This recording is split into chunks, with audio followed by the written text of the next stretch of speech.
Hello viewers, यह है youngest sign of mazes का पार्ट फोर्थ। पार्ट की शुरुआत होती है, हमें दिखाया जाता है हमारे एमसी की मेट उससे हाँफते हुए कहती है, यंग मास्टर जो आपने चॉकलेट बताई थी वो मैं ले आई हूँ, पर मुझे सिर्फ 2 ही मिली हैं जबकि आपने 3 कहा था। मुझे माफ़ कर दीजिए, मैं और भी ढूंढ दूँगी। तो फिर एमसी उससे कहता है, कोई बात नहीं, ये जितनी हैं उन्हें छोड़ के चले जाओ। ये सुन के मेट शॉक रहती है।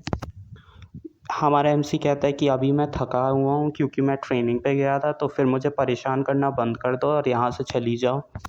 मेट कहती है ठीक है, मैं समझ गई। फिर सीन शिफ्ट होता है, हमें दिखाया जाता है हैम्पटन और मेट बातें कर रहे होते हैं। हैम्पटन जो भी ट्रेनिंग में हुआ होता है वो मेट को बताता है। मेड ये सुन के कहती है, ये तो कोई सेंस नहीं बता रहा, इस चीज़ के बिल्कुल भी चांसेस नहीं है। फिर सीन शिफ्ट होता है जहाँ पर हमारा एमसी चॉकलेट खा रहा होता है।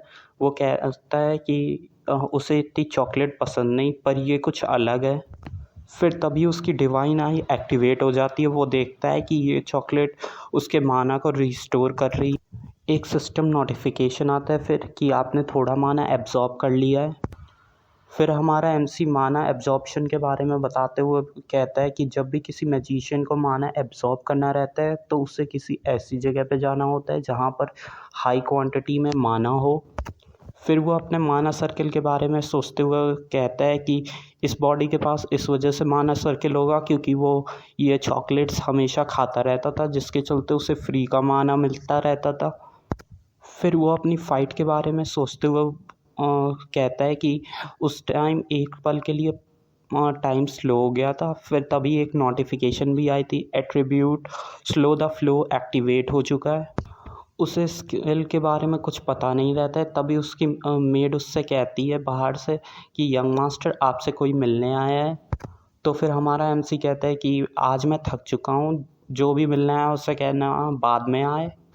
पर वो पर्सन डायरेक्ट अंदर आ जाता है। हमें दिखाया जाता है कि वो उसका बड़ा भाई होता है जो कि उसका सिक्स्थ ब्रदर होता है। उसका बड़ा भाई उससे कहता है कि तुम्हारा बड़ा भाई आया है पर तुम अब तक भी खड़े नहीं हुए, तुम में सच में ही कोई मैनर्स नहीं है। ये सुनकर हमारा एमसी उसके सामने जाकर उसे ग्रीट करता है। ये देखकर उसका बड़ा भाई कहता है कि तुम बहुत ज़्यादा स्लो हो और अब तुम किस चीज़ के लिए रुके हो। ये सुनकर हमारा एमसी कुछ समझ नहीं पाता। फिर उसका बड़ा भाई कहता है कि अब मेरे सामने घुटनों पे झुक जाओ। और फिर वो अपनी स्टिक उठा के उसे मारने लगता है। फिर तभी एक नोटिफिकेशन आता है, स्लो द फ्लो एक्टिवेट हो चुका है, जिसके चलते उसके भाई के हाथ में जो स्टिक होती है वो उसे काफ़ी स्लो दिख रही होती है। फिर वो अपने हाथ से उसकी स्टिक को दूर फेंक देता है। उसका भाई कहता है ये तुमने कैसे किया? तो फिर हमारा एमसी कहता है मैंने सिर्फ अपने आप को डिफेंड किया। ये सुन के उसका भाई उससे कहता है कि तुमने जो अभी कहा उसे दोबारा कहो। तो फिर हमारा एमसी जो उसके भाई ने कहा होता है बस वही रिपीट कर देता है, जिसके चलते उसके भाई का दिमाग और ज़्यादा ख़राब हो जाता है। फिर उसका भाई उससे कहता है कि मैं तुम्हें मार दूंगा और वो अपनी मैजिक पावर इस्तेमाल करने लगता है। हमारा एमसी उसकी भाई के स्टेटस विंडो को देख के सोचता है कि इसका एट्रीब्यूट वाटर है।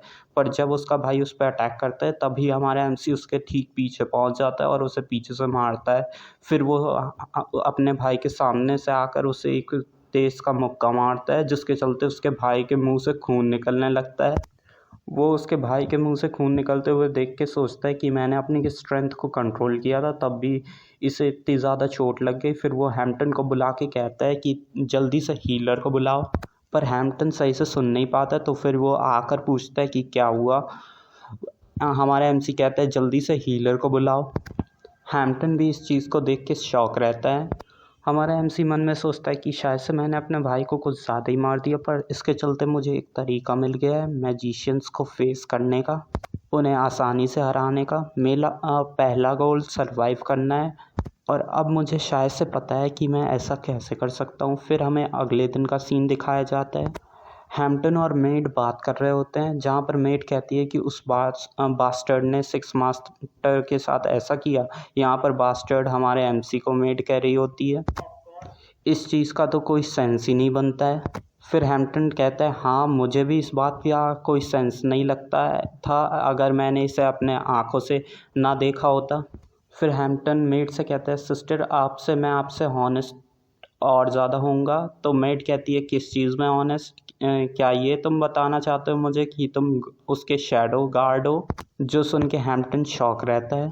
मेड कहती है सब लोगों ने तुम्हें पहले ही नोटिस कर लिया है कि तुम उसके शैडो होगे। हैम्पटन भी कहता है हाँ मुझे भी कुछ ऐसा ही लगता है। मेड अभी भी हमारे एमसी को बास्टर्ड बुला रही होती है, तो हैम्पटन कहता है कि अभी भी आपको लगता है कि वो एक लेज़ी बास्टर्ड है? फिर मेड कहती है कि बोलते रहो। हैम्पटन कहता है कि मुझे लगता है यंग मास्टर अपने 10th बर्थडे का इंतज़ार कर रहे हैं ताकि वो अपना मूव तब चले। फिर सीन शिफ्ट होता है, हमें एक बिल्डिंग दिखाई जाती है। हमारा एमसी इसे देख के शॉक रहता है। वो फ़िलहाल करंटली स्टारलाइट लाइब्रेरी में होता है। फिर वो अंदर जाकर सोचता है कि कहता है कि यहाँ पर मुझे पता नहीं कि यहाँ पर कितनी बुक्स रखी होंगी। फिर तभी एक आवाज़ आती है जो कि उसे बताती है कि यहाँ पर लगभग 2 लाख बुक्स हैं, 7th यंग मास्टर। वो इस आवाज़ को सुन के कहते हैं कि ये कौन है। फिर तभी हमें एक इंसान दिखाई जाती है जो कि यहाँ की लाइब्रेरियन होती है, जो अपना नाम एवियान बताती है। फिर सीन शिफ्ट होता है, हमें मेड और हैम्पटन को दिखाया जाता है, जहाँ पर मेड कह रही होती है कि तुम ये कह रहे हो कि अपना यंग मास्टर 10th बर्थडे के लिए प्रिपरेशन कर रहा है। ये भी बात उसके नेचर को देख के कोई सेंस नहीं बनाती है। हैम्पटन कहता है कि वो पक्का ही है, अपने ट्रू नेचर को पिछले सालों से छुपाते हुए आ रहे हैं। मेड कहती है क्या तुम इस बात पे अब विश्वास कर रहे हो? हैम्पटन कहता है मैंने पक्का देखा, वो फर्स्ट सर्किल पे है। फर्स्ट सर्किल का सुन के मेड भी शॉक रहती है। हैम्पटन कहता है कि क्या तुम्हें लगता है कि इसे अचीव किया जा सकता है कुछ दिनों में ही? हैम्पटन फिर कहता है कि यंग मास्टर को कभी भी सक्सेसर कैंडिडेट के तौर पे देखा ही नहीं गया, जिसके चलते वो अभी इतनी कंफर्टेबल लाइफ्स जी रहे हैं, जिसके चलते वो अभी अपनी एबिलिटीज़ हाइड कर रहे होंगे। फिर मेट कहती है ये बात अभी भी कोई सेंस नहीं बना रही। हालांकि वो फर्स्ट सर्किल पे आ चुका है, पर अभी भी उसका टैलेंट सिर्फ कॉम्बैट मैजिक तक ही लिमिटेड है। हैम्पटन कहता है कि नहीं, मैं श्योर हूँ जो भी मैंने कहा है। मेट पूछती है क्यों? हैम्पटन कहता है क्योंकि मैं यंग मास्टर का शैडो हूँ। फिर मेट कहती है अगर यंग मास्टर लाइब्रेरी जाते हैं कभी भी, तो फिर मैं इस बारे में सोचूंगी तुम लोगों को ज्वाइन करने में। फिर सीन चेंज होता है, जहाँ पर हमें एमसी को दिखाया जाता है, जहाँ पर वो एवियान नाम सुन के सोचता है कि ये कौन है, मुझे ये याद नहीं, पर स्टेटस विंडो में उसका नाम लार्वियन दिखाता है। लार्वियन नाम देख के हमारा एमसी शॉक रहता है। लाइब्रेरियन हमारे एमसी से कहती है कि ये मेरा ऑनर है कि मैं रूमर्ड 7th यंग मास्टर से मिली हूँ। उसका नाम लार्वियन देख के हमारा एमसी उसके बारे में बताता है कि ये उनमें से है जो कि हमारे इस नोवेल के प्रोटैगनिस्ट से हेड ऑन भिड़ी है। ये एक हाईएस्ट रैंकिंग मैजिशियन है जो कि सिर्फ कुछ इम्पॉर्टेंट इवेंट्स में ही अपीयर हुई थी। यहाँ तक कि उसने रेवडन लॉर्ड और उनके सोल्जर्स और पूरे के पूरे कैसल को अपने मैजिक से जमा डाला था। और फ्यूचर में इसे नियर डिज़ास्टर नाम दे दिया गया था जब वॉर ब्रेकआउट हुई थी।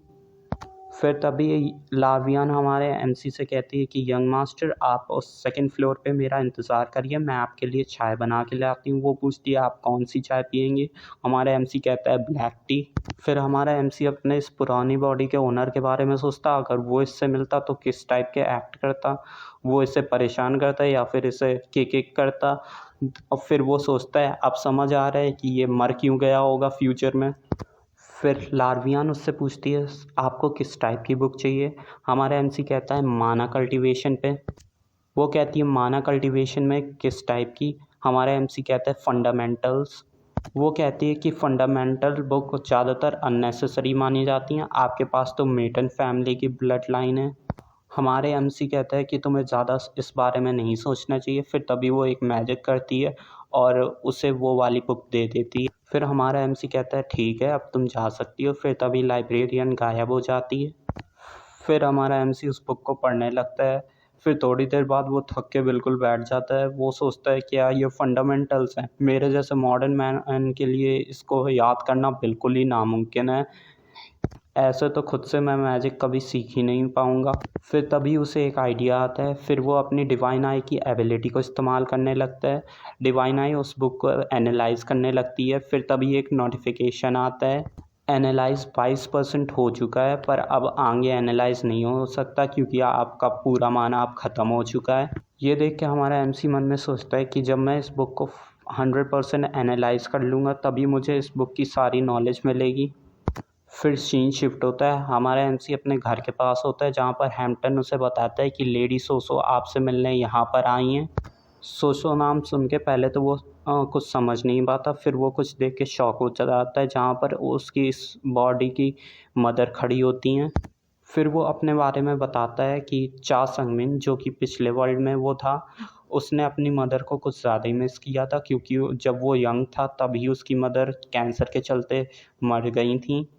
और इस वर्ल्ड में भी जो उसकी इस बॉडी की मदर होती हैं उनका फेस बिल्कुल ही हमारे एमसी की मदर से सिमिलर होता है।